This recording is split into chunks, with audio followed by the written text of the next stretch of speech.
We are going to have a panel of expert of stakeholders who are going to elaborate a bit on these insights based on their expertise and hopefully to go deeper into this, what are the current challenges, but also the opportunities that can inform today's debate, but also this consultation for the future strategy for tourism that Andrea announced.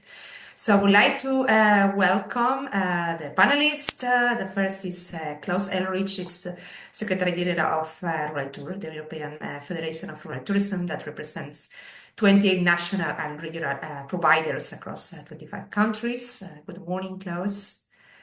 I would like also welcome, thanks. Hello, good morning. Good morning, thanks for joining. Morning, everybody. Patricia, I think we are next door almost, I guess. Yes, we are.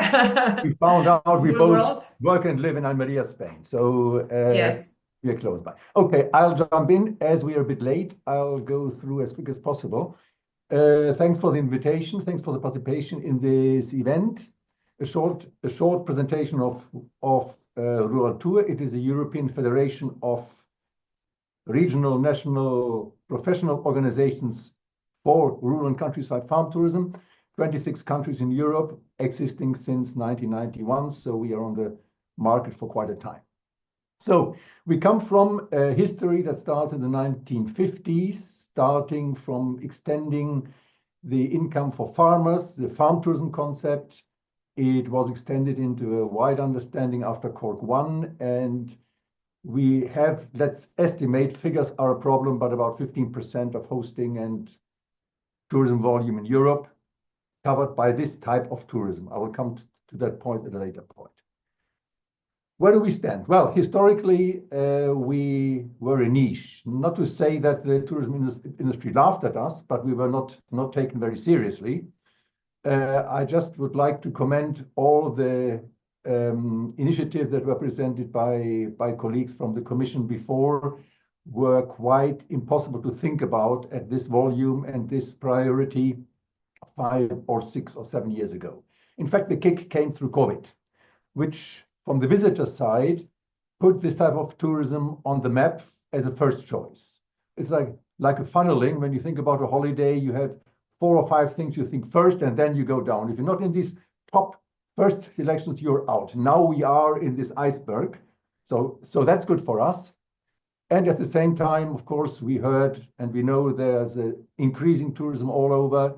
This created a higher awareness also together with climate change regarding sustainability questions, trends in market and in policy. So as a result, from being like a small cuddle kid, not very much looked at, we are jumped into the full attention of being the nice kid of the room, so to say, the tourism activity as a good practice, which is nice for us, but it has a kind of challenges which I will come to in a moment. Because basically the problem we face is that the tourism system as such is industrial and it is not designed based on small units. When we talk about the accommodation, which is like, let's say, the core point if you want to keep visitors in the territory, we are not talking about hotels. We also have hotels, of course, in rural areas, but usually it's smaller sizes. It's guest house capacity between 20 beds. Frequently, it's a complementary income for the owners. It's not their main income. We have a high seasonality. We do not have at the entrepreneur side the professional capacity that the full hotel industry has. So the first message I would like to give to all stakeholders at the policy side, if you really want this model, if you really want a more integrated tourism in society, in territory, in the local economy, local society, the system of tourism or the understanding of the tourism needs to change as well if you really want to make this viable. This is not yet happening. I still see a lot of top-down good intentions from policy side, which never asked, I think, what are the real needs on the ground. So that's the first core message. Now, what are the challenges we need to address? And I'm putting a list First of all, we need a clear understanding. Rural tourism is a nice word, but what does it really mean? Is it a capacity? Is it a percentage of visitors compared with the local economy? It is definitely not an activity that is dominating the territory. It is a part of a wider economy integrated into it. And we would like to put on the table as a technical term, we talk about leisure and recreation in rural territory. The word tourism is too vague. First point. Second point, we have small units, but we have a regulation framework that is often, in many countries, not adapted to address or to be proportional for the size of enterprises we deal with. This leads to over-planning, it leads to over-regulation, it leads to a lot of regulations or rules that are applicable across, regardless of the size of a service, and this makes it inviable for the very small ones even to kick off. This is increasingly happening. I'll come to this in the policy recommendation at the end. Third, it was already mentioned, infrastructure and capacity of resources. We do not have yet the over-tourism as a general problem like it happens in the traditional industrial tourism in too many places already. But there are some cases appearing, so we need to take care about this. This is not only the visitor flow, it is all that comes with it regarding water, traffic, parking, communication, sanitary services, etc., etc. But as I say, rather be aware of this and anticipate it instead of already trying to crash down on something that is not really a problem yet. Fourth point, tourism, rural tourism, countryside tourism is a combination of a wide range of local resources. Visitors come for landscape, for having activities, for just relaxing, for food, but they live in a territory where tourism is not the main activity.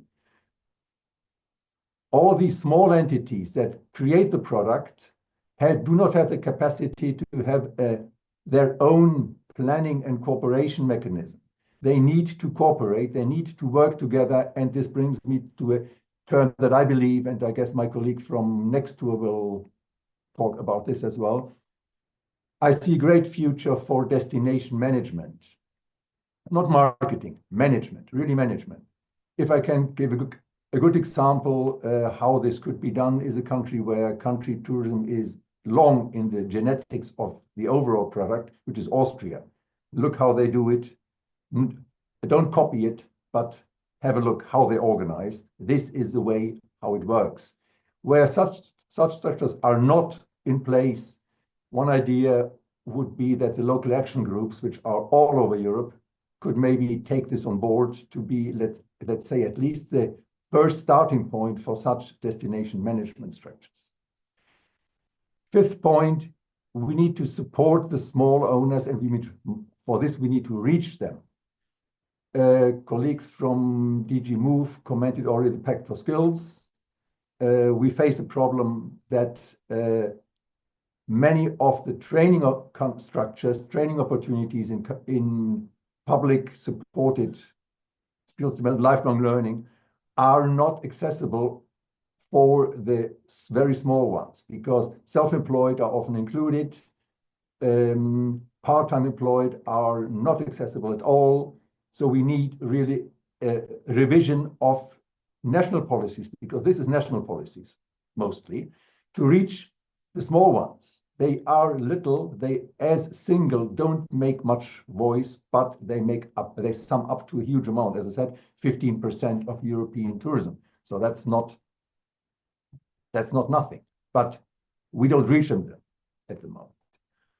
And last of all, as they are small, they do not have often even the understanding that they need to work together and to make, say it polite word, advocacy. The ugly word is lobbying. Advocacy sounds nicer. So we don't have the voice in institutions, regional, national, EU, that would be adequate for the numbers we represent, because we are not so well organized, and we will never be, because it's not a priority for the small owners. But policy needs to keep this in mind when you design policies.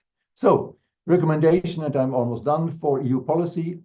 First of all, very careful about the impact of regulation that is triggered by the phenomenon we have in urban or in mainly tourism-based areas. I give just a couple of examples.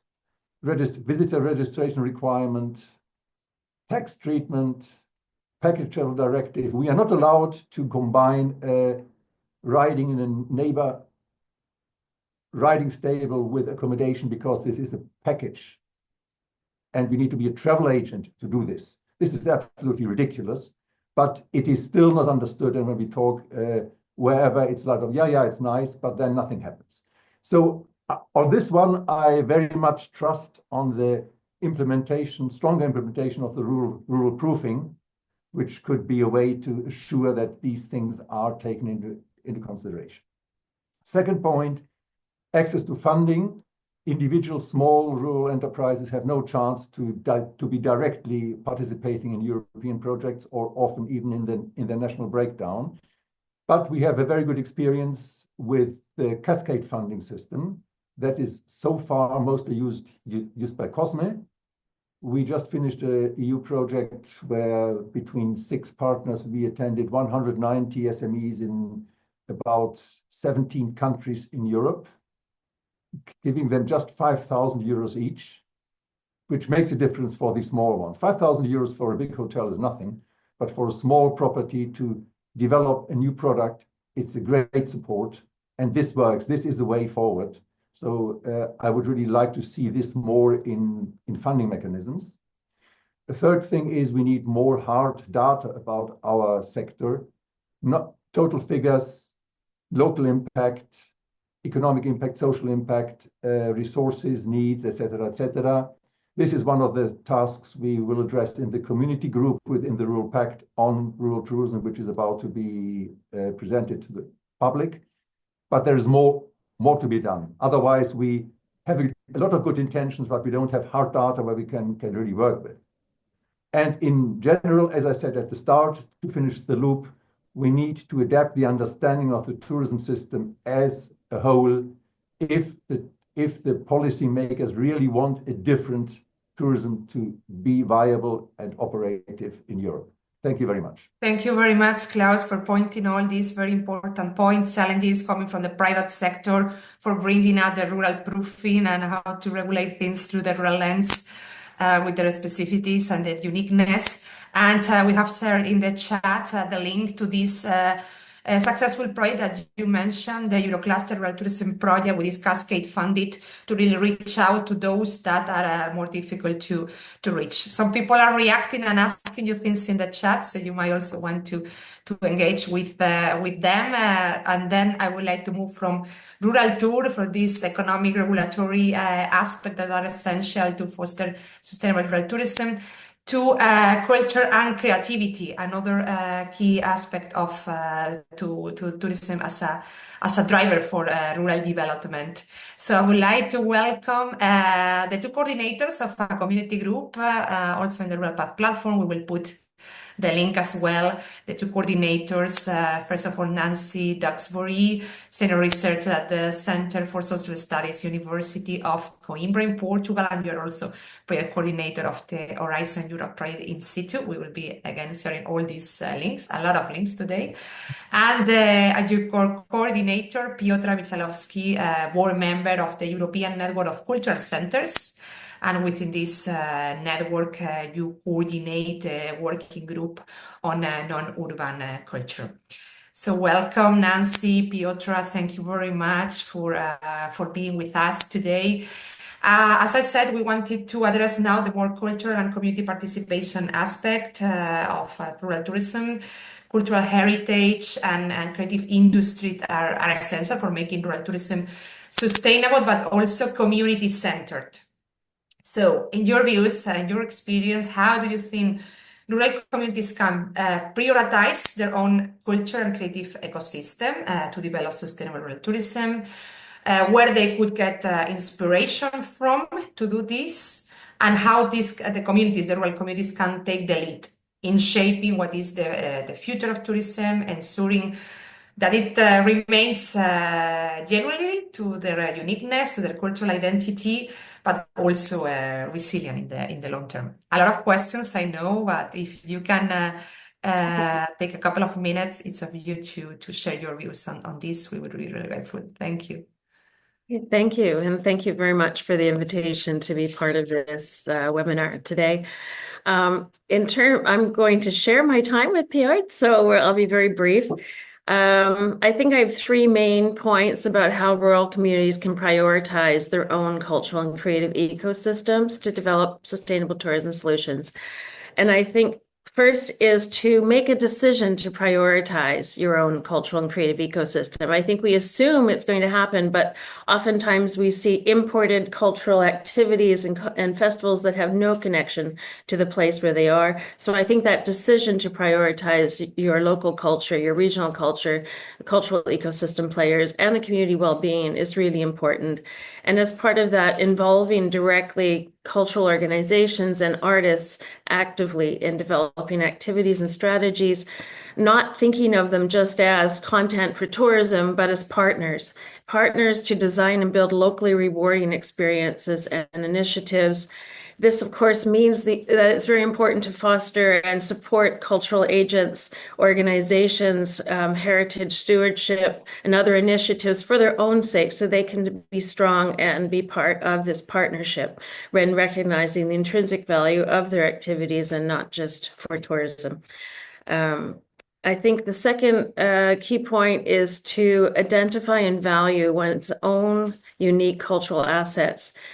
Inclusive community involvement plays a crucial role in understanding the uniqueness of each place and articulating its narratives. It's really important to engage all community members, a diversity of community members, to identify the cultural resources of your place, both tangible and intangible, the people, the skills people hold, traditions, locally meaningful experiences, histories and narratives, local knowledge, is putting that all on the table so you have a better sense of the cultural riches of your community, and then building from this to co-develop niche offerings such as creative tourism, actively creating workshops and residencies, creative camps, other local experiences, sharing of individual and collective narratives in engaging ways, things that are embedded in that place. And third, and this is the last point, and I'll turn it over, to really view culture as a core of regenerative tourism. There is this emerging international shift that privileges that's looking at how tourism can privilege local well-being and improvement, which focuses not only on not doing harm, but thinking of how tourism can be used as a tool for local well-being, revitalization, and sustainability. Travelers are now increasingly looking at how can they help create positive outcomes from their visits and go much beyond not doing damage. And I think as part of this, to really think about tourism experiences that give back to the community and contribute to the proactive regeneration of communities, and in particular, because of our special interest, the cultures and heritage and the places, the landscape, the specificities of your place that could use revitalization or can be that calling card. And I think as visitors are really looking to connect with the real place, the real location, the local residents, this localized approach is really quite in keeping and synergetic with that, and thinking beyond just the tourism sector, as Klaus mentioned, to reach the small ones and and that everyone has a portfolio of activities that they're doing to survive, and that to develop something that's really locally engaged, to think beyond just who is a tourism actor, but to think of all the other interesting activities and individuals in that location. Over to you. Thank you so much, Nancy, and thank you so much, Patricia, for putting all of that wonderful webinar together with your colleagues from the EU Pact. Without further ado, just let me confirm that I completely agree with everything that was said before. With Nancy, all the points are so relevant. And maybe just a small introduction. The ENCC is a network, European Network of Cultural Centers, founded in 1994 in Brussels, which was firstly a network of networks, but in 2014, it has been deregulated, so even the single member can join. We have single cultural centers, but also local networks, regional networks, over 160 members that they also have their members. So we kind of impact a large portion of scattered all over cultural centers in Europe. And we believe that they are processors of change in their context, very, very important ones. I have a pleasure to coordinate since 2016 the working group on non-urban culture, and this is also the format that brought us together with Nancy toward the project that we'll be also speaking about today, maybe very briefly, the In Situ project, which was prioritizing the CCIs in ultra-peripheral and non-urban areas. I want to echo as my second point, 3 points from Klaus. First, some solutions were unimaginable before. I will dive into that very quickly. The second, the tourism is not to be dominating the territory and the community. And third, the cascading funding. We have been since 2021 as the ENCC organizing the UP grants program, exactly supporting those small local creative ecosystems that they were receiving the seed grants, and they were able to test, to pilot some solutions that they have been becoming later on those, let's say, potential products or solutions for them. But my main point is, if you allow me, a bit of philosophical perspective related to values. And if you allow me also a trivial comparison. When it comes to making the rural tourism based on cultural heritage, what could be the easiest way? The easiest way would be to exploit the resources, not to consult with the community, to put up front only the market-oriented measures and benefits. What would be then the challenging and ambitious way? I think that to be doing exactly the opposite. But what are the challenges? And I have been naming time as the first, and to me it makes meaning on various levels, because the time is missing, not only for us to make projects, to make a change, but also to digest and to understand. Let me dive into that quickly. After missing human resources, missing awareness, missing long-term goals, and missing financial support, especially, as we said, those small-scale grants. So in one of the latest articles for the Latvian Academy of Culture with colleagues, we have been analyzing some key features of local creative ecosystems within communities whose innovative activities are based on repurposed and some abandoned heritage buildings. For example, former abbeys, sanatoria, etc. And those local models are incorporating sustainable tourism models, as well supporting the development of local CCIs. And what we have been claiming as the very important funding framework, it's the UNESCO framework of Budapest Declaration of the World Heritage in 2002. So already 23 years ago, very, very important focus on objectives as credibility, conservation, capacity building, and communication. And then in 2007, the World Heritage Committee held in New Zealand was adding to that the community priority. So let us just understand how many years have passed from saying that the community-led development is crucial and important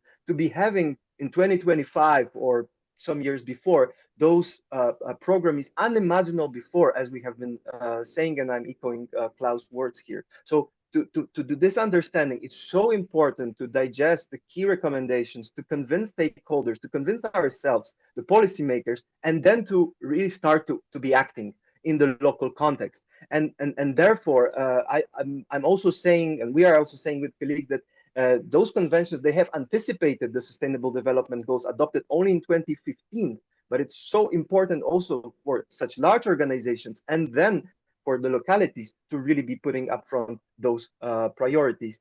And maybe to finish with what happened afterwards, the European Year for Cultural Heritage in 2018, completely acknowledging already the community-led development.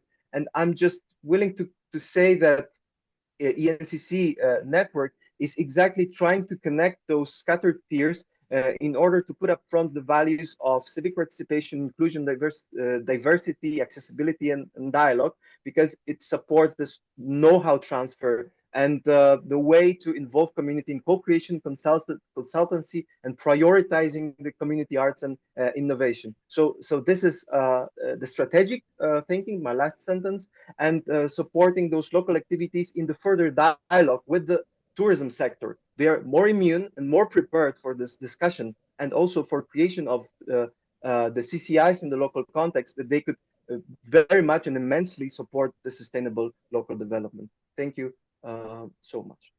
Thank you very much, Nancy and Piotr, for this very important message, reflections, big ones. But as we announced it at the beginning of the webinar, we are going to have 1 hour group discussions later in the morning.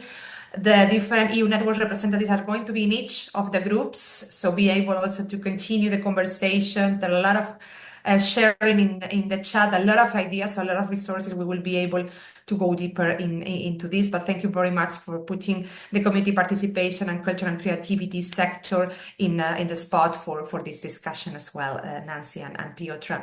And now quickly, because we're a bit running a bit late, I would like to welcome Vincent Nijs, Vice President of NECSTouR, which is the the network of European regions for sustainable and competitive tourism. And you also are the chief strategist in the board of Visit Flanders in Belgium, as you have in your background. So Vincent, good morning. Thank you very much for being here today with us. And because of NECSTouR expertise focused on sustainability and competitive tourism, what we wanted to ask you is about the third pillar that we have considered for this webinar, is sustainability.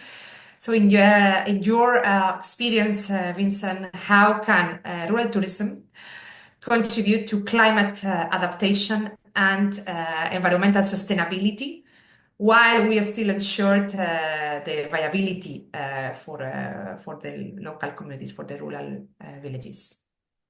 So if you can address this difficult question in a couple of minutes, Vincent.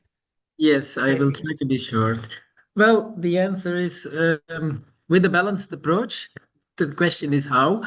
There's so many things to share there, but I think we have to start with the basics.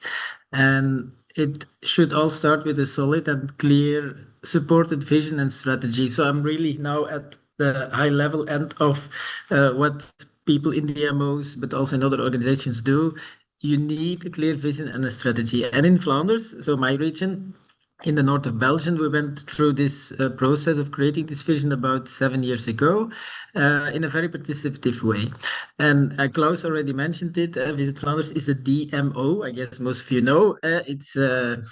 It means Destination Management Organization, but before we were all used the word DMO as Destination Marketing Organization. So many regional authorities, national authorities, local authorities working on tourism moved from selling destinations to trying to manage destinations. And what we do with NECSTouR, because NECSTouR is a network of regional tourism authorities and academic institutions, is to support regional DMOs in becoming these management organizations in Europe, and to try to create and apply these innovative, holistic visions and strategies on tourism. So we're a network of about 70 members. Most are regional DMOs and some academic partners. And why these visions are so important and why they need to be holistic, it's because tourism, we shouldn't look at it just as an economic force, which has been done for decades. When we were selling destinations, it was because we thought the tourists bring the money, so we only looked at the economic part. You see a tree in my background. That's not a coincidence. It's symbolizing the balance between residents, visitors, entrepreneurs, and places, like the natural and heritage parts of places. And it reminds me also what Nancy said. Don't see artists, she just said that, don't see artists in your places as suppliers, but see them as partners. The same here in the holistic approach of tourism. You have to see residents as part of the tourism ecosystem. They're not just there, and they are not just there looking at the tourists, they can play a role and they also have an opinion about it. Also, the entrepreneurs, don't see them just as suppliers, see them as your partners. So if you look at tourism just as a money machine, a growth engine, you will do completely different things as a DMO to get it organized than if you see it as a positive means to achieve a broad societal benefit, being social, ecological, and economical, the classic sustainability approach. So the point is not how can we boost our economy and not harming nature, also what Pascal said, I think, but how can we create balance thanks to tourism by making the right choices? And this vision is the vision that Visit Flanders is using, but that we also share with all NECSTouR members as the NECSTouR vision. And it's very short and easy. Tourism has the power to make destination and communities flourish. And now I come back to my tree. We on purpose, we use words from nature. Old school tourism was about, it sounds like an assembly line, like very economic and consumers and growth, etc. We can learn from the ecosystem of natures, and we try to use metaphors like our tree to visualize and to explain it. So you see, words matter here. It's on purpose that we use these visualizations, but also the right words. I think there are 5 principles, in short, that make us help to make it happen. The first one is applying this vision. How can we bring balance with tourism? And in everything you do, and it means it can be national, regional, local, SME, doesn't matter. You all have to think, what is the impact with what I do on this ecosystem? The impact on the visitors, the impact on the residents, the impact on the entrepreneurs. The second one is, how can we create connections between people with meaningful activities? It means tourism is people-centered. We have to include these locals. How can we build bridges between the visitors and the locals and the entrepreneurs? They're not separate elements of the ecosystem. Do it in a participative way. Make sure that you have quality, safety, creativity, and innovation in your destination, and make sure you can do this knowledge-driven. Make decisions based on data and knowledge, something I also heard from the other presenters. I think the strongest point of using these kind of visions is that when your policymakers embrace it, as a DMO, you can develop this and then you can hand it over to the policymakers, like we did and like we help other NECSTouR members do. And then it becomes a long-term approach. Also something I heard from the other panelists. Tourism policy should not be something from one minister changing to another, having a completely different approach. With this framework, this basic framework, you can create a cooperation, multi-level, national, regional, local, public, private, for a long period behind the same values. So to conclude, what we do with NECSTouR is supporting these regional DMOs in these fields with 3 pillars. First one is on governance and destination management. The second one is on data, and the third one is most focusing on your questions on climate change. Governance and data can be very short. Helping each other in having these strategies, designing them, how to do it, etc., and how to measure the impact of tourism from your destination. And with climate change, we have a specific working group with all the members and especially the academic partners, because there's a lot of knowledge in the universities, for example, there. When we all sign Glasgow Declaration, how do I develop my climate action plan? How can I measure the impact on climate about my destination? How can I make decisions, for example, to target source markets, yes or no, including what the footprint, the ecological footprint is of these source markets? So you see, my story is you need this holistic vision, and then there's a lot of action, of course, which I will not go into detail now, maybe a little later when we have time for it this morning.